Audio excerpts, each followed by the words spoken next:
चिमूर तहसील के सावरी बिडकर में घोनस इल्ली का प्रमाण काफी बढ़ता हुआ दिखाई दे रहा है और 3 दिनों के भीतर दूसरी घटना सावरी बिडकर में शुक्रवार सुबह 10 बजे के आसपास घटी। सावरी के खेत मजदूर रामकिशन पत्रूजी सोनवने उम्र लगभग 55 वर्ष यह गांव में शुरू रहे रोजगार हमी योजना के कार्य पर सुबह गया था और इस मौके पर रास्ते पर मौजूद पेड़ों की टहनियों को तोड़ते समय टहनी को पकड़ते ही घोनस इल्ली ने उसे काटा और किस चीज ने उसे काटा जब उसका निरीक्षण किया तो उसे घोनस इल्ली पेड़ की टहनियों पे दिखाई दी और इस संबंध में रामकिशन ने गांव में जानकारी दी। गांव के नागरिकों ने रामकिशन को तत्काल सावरी के प्राथमिक आरोग्य केंद्र में भर्ती किया और रामकिशन पर वैद्यकीय अधिकारी ने औषध उपचार शुरू किया और रामकिशन की तबीयत धोखे के बाहर होकर प्राथमिक आरोग्य केंद्र सावरी में उसका उपचार शुरू है। गौरतलब है घोनस इल्ली के कारण इस परिसर में किसानों के साथ खेत मजदूरों में भय का वातावरण छा गया है। इस समय किसानों ने तहसील में सोयाबीन कपास की फसल लगाई है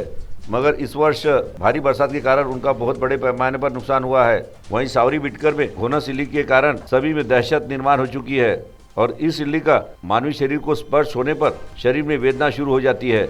और जिसके लिए किसान तथा खेत मजदूरों में दहशत का वातावरण छा गया है। गौरतलब है सावरी बीड में 21 सितंबर बुधवार को भी एक महिला का घोनस इल्ली के स्पर्श होने के कारण उसकी तबीयत खराब हो गई थी और वहीं संबंध में प्रहार सेवक विनोद उमरे ने जब इसके संबंध में अधिकारियों से जानकारी हासिल की तो उन्होंने कहा कि गुरुवार को मीटिंग होने की वजह से वे गाँव में नहीं पहुंचे थे। सावरी बीड में 21 सितंबर बुधवार को भी एक महिला का घोनस इल्ली के स्पर्श से तबीयत खराब हो गई थी और इसकी जानकारी जब मीडिया में आने पर कृषि अधिकारी गांव में नहीं पहुंचे थे जिसके चलते प्रहार सेवक विनोद उमरे ने जब दूसरी घटना घटी और अधिकारी गांव में पहुंचे तो उन्होंने अधिकारियों से इस संबंध में जानकारी हासिल की तो गुरुवार को मीटिंग होने के कारण गांव में नहीं आना हुआ ऐसा अधिकारियों ने विनोद उमरे को बताया। वहीं आज गाँव में आए कृषि पथक के अधिकारी कर्मचारियों ने मुआयना किया और इस इल्ली को कृषि विभाग ने अपने कब्जे में लेकर जांच के लिए प्रयोगशाला में भेजने की जानकारी मिली है। इसी दरम्यान कृषि अधिकारी जीएस भोयर, मंडल अधिकारी विजय काड़े, पीएस पोहनकर, डीवी मापारी इन्होंने प्राथमिक आरोग्य केंद्र सावरी में जाकर भेंट दी।